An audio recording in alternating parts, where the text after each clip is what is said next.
Are you the pushers or you are not the pushers? I'm part of the pushers.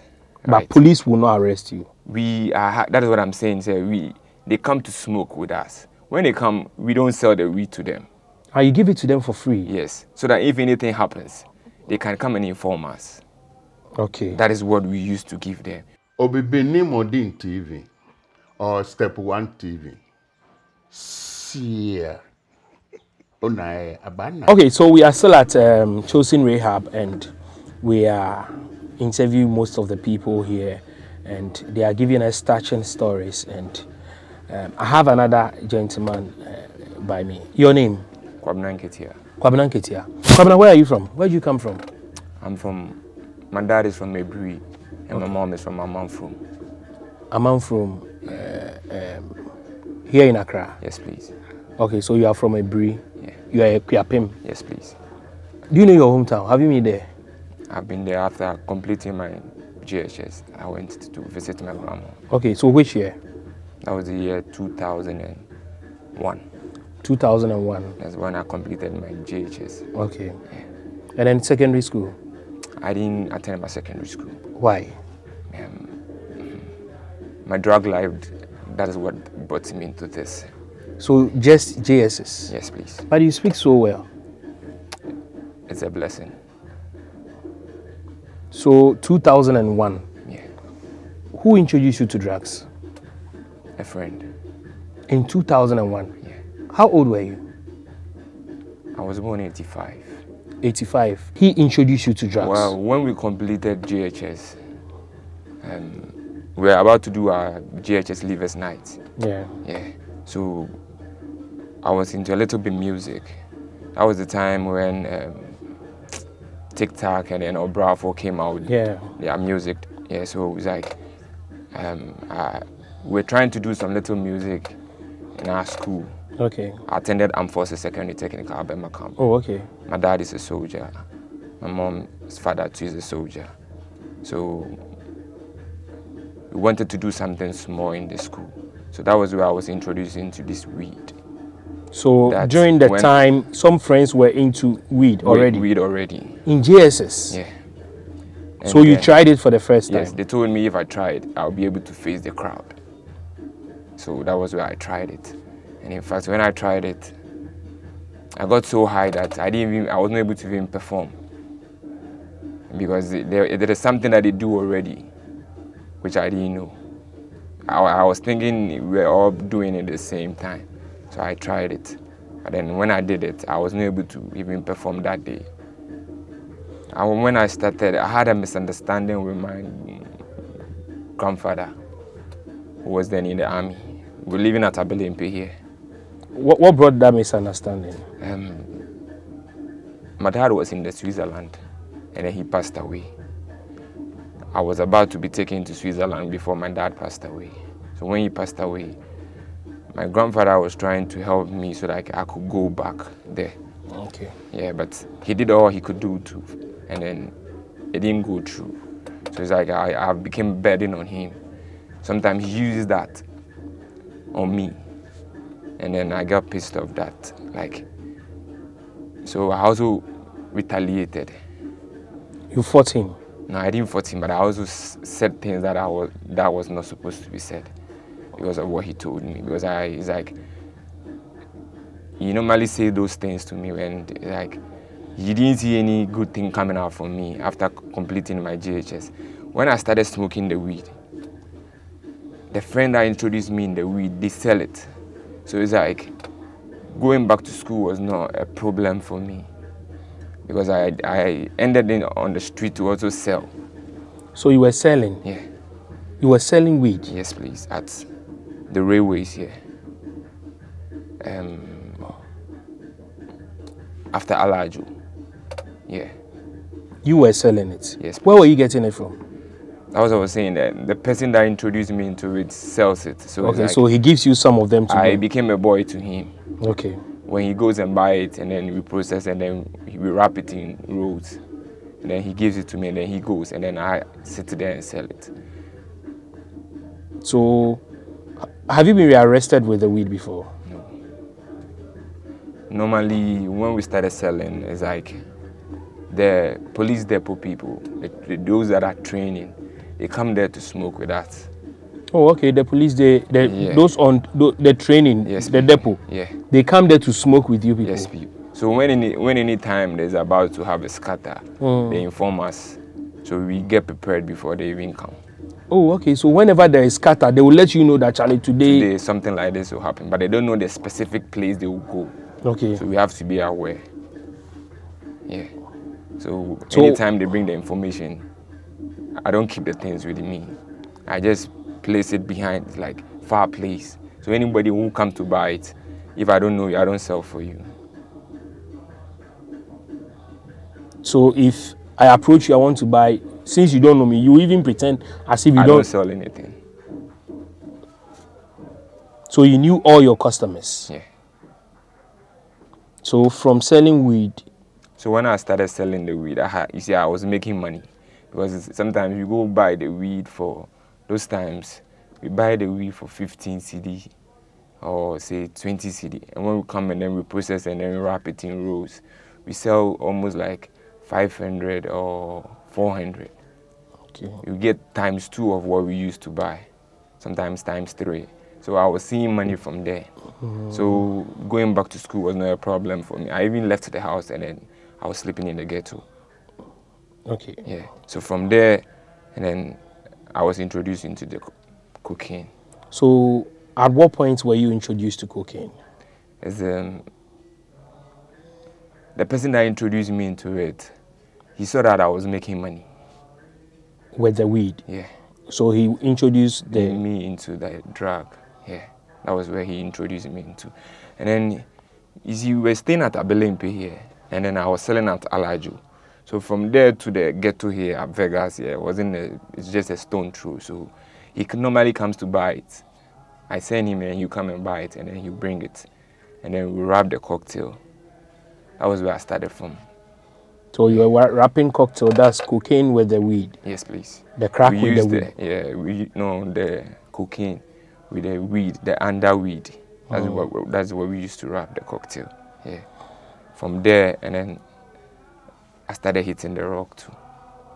Okay. Yeah. So how long have you been doing drugs? I've been doing drug for, it's almost like 17 years now. 17 years? Yes, please. How old are you now? I'm 36 years. My whole life. And it's a big problem to me now. Are you well? I'm well. Are you sick anywhere? I've not been sick in this drug life. It's like, in my drug life, it's a problem. I've been rejected, so as of now that I speak, nobody even wants to talk to me because of what I have done in the house. I don't stay in the house, but when I go home, that means I'm going to take something and leave there. So it's like anytime I get to the house, everybody is aware that something will get missing, so they get alert when I come home. So I felt not to go home again. Were you stealing? I don't steal from outside, I steal only from my house. Because from your grandfather? Yeah. Just to be able to buy your drugs? Yes, please. But you were selling? When I got hooked to the drug, now the guy that I used to sell with, he saw that I spend money a lot and then I give him excuses. Because he knows that police does not catch us. Because if I should say, we work with the police people. Oh, who? Those who sell? Yeah. Those who sell drugs and weed? No, we that sell the weed. Are you the pushers or you are not the pushers? I'm part of the pushers. But right? Police will not arrest you? That is what I'm saying, sir. They come to smoke with us. When they come, we don't sell the weed to them. And you give it to them for free? Yes, so that if anything happens, they can come and inform us. Okay. That is what we used to give them. So when they come to us, we don't sell it to them. We just give them for free. So that when they smoke and then go, so that if anything, they will come and inform us.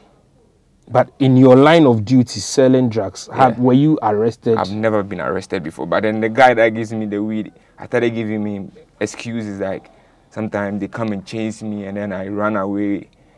You see, that was when I Meanwhile, you were lying to him. So he has to drop me from the selling. So when he dropped me, I ended up being on the streets now. And what I used to satisfy myself, I'm not good in stealing outside here because I'm scared of my skin, just to be beaten. So but what I do is,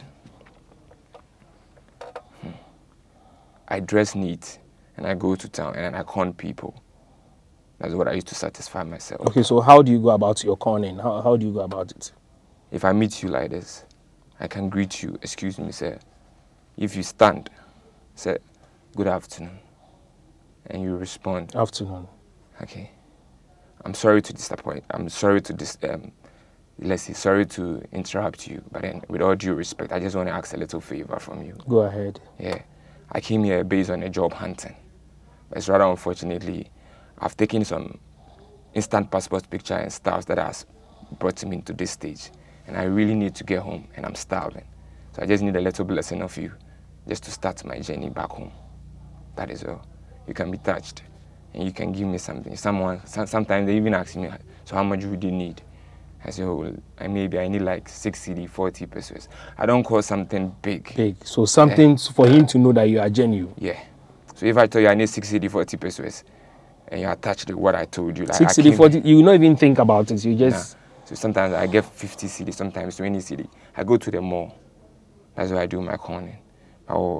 People have been coming there most of the time. So it's like the security people have been targeting us. So I stopped going there and I do it on the street now. So you move from one place to the other. I need to go and stand here.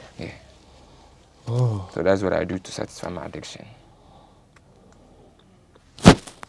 At what point did you decide that, let me give up on drugs?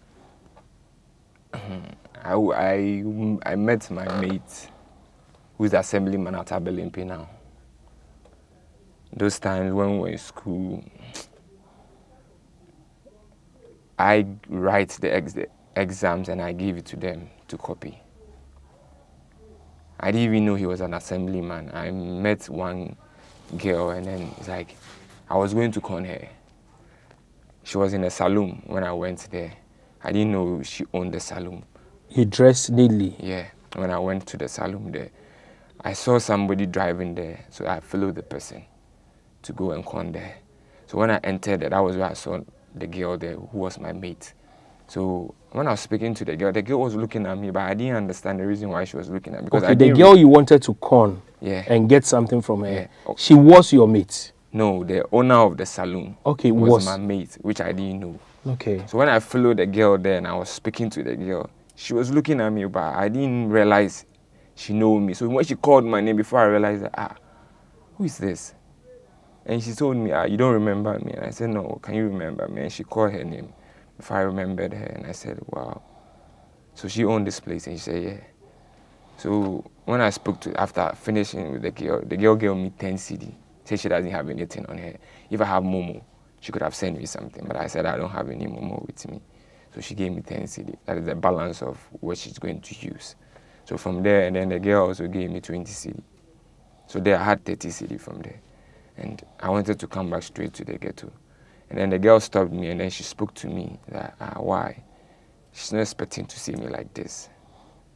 So what she told me triggered me. Before she spoke to me and then she told me about some other friends, my mates, the last person even got married just a week ago. And he's in the army. And I was like, I didn't feel very good. And it's like, where I've done the conning, I've done it in so many places that I can't even go there again. Because it's like, I've been on the street for more than 12 years with this life. And so when? And then if any time I meet people too, they advise me, those that I've conned before, if they meet me, they advise me and tell me that, are you going to do this to the what time? When are you going to do this to, like, are you going to do this until the time you get old? And when you get old, will you be able to go on the street again and be doing this kind of life? So all those things, it triggers to me. And I said, no, I have to put a stop to these things because it's like, I can't go to the house anymore. my own house, I can't go there because of the slide. So I have to put a stop and then change my life. So how long have you been here at the rehab center? This rehab, I've been here before. You are those who go and come, they go. When I came here, that was the time Apostle was around here. Apostle Washington? Yeah. He came to pick me from the ghetto there, from Achimota here. Yeah. But there was a slight misunderstanding. So I left the place. And then for almost like 5 years now, I've made up my mind to stop. So I'm back. So when was it? You came here this year? Yeah. In March? I've been here for almost a week now. A week? Yeah. So for a week you've not tasted any drug? No. And it's not so easy. Because I've been in drug for so many years, so my addiction is not so easy at all. But they told me I have to go through the hard way. Because if I don't go through the hard way, and then I might go back again. But it's okay. I want to go through it because I mean it now. This time you mean it? Yeah. It has not ended me anywhere. Oh. It's a disgrace that has given me. So I just want to go through the hard way now. No matter what, I'll still go through it. Apart from the lady you met, who is a mate, have you been meeting any of your friends? I've been meeting them, but when I meet them, I dodge them because it's not. I don't feel like they should see me. No. So now you want to change? Yeah. Are you sure? Yes, please. After the program, what do you want to do after going through? I want to educate the youth about drug. You want to be going around? Yeah. To educate them? Yes, please. What do you know? What do you know about it? I don't know why you want to educate them. Because the drug is destroying us now. Most of the youth. No, normally they don't believe in smoking the crack and cocaine, but there's this kind of tablets that they've started taking. There's a one called Rafino, and then there's Tramadol. You've done all of them? Yeah. The Rafino is what is killing them now, but you don't know. It's a dangerous drug. Yeah. You've done all of them? Yes, please. Where do you think you have gotten to if you have not gotten yourself in this drug thing? Well, I wanted to become a fashion designer. My auntie, the one that follows my mom, was into sewing. She was a seamstress. Okay. So it's like from a childhood, I like sewing. So I wanted to become a fashion designer.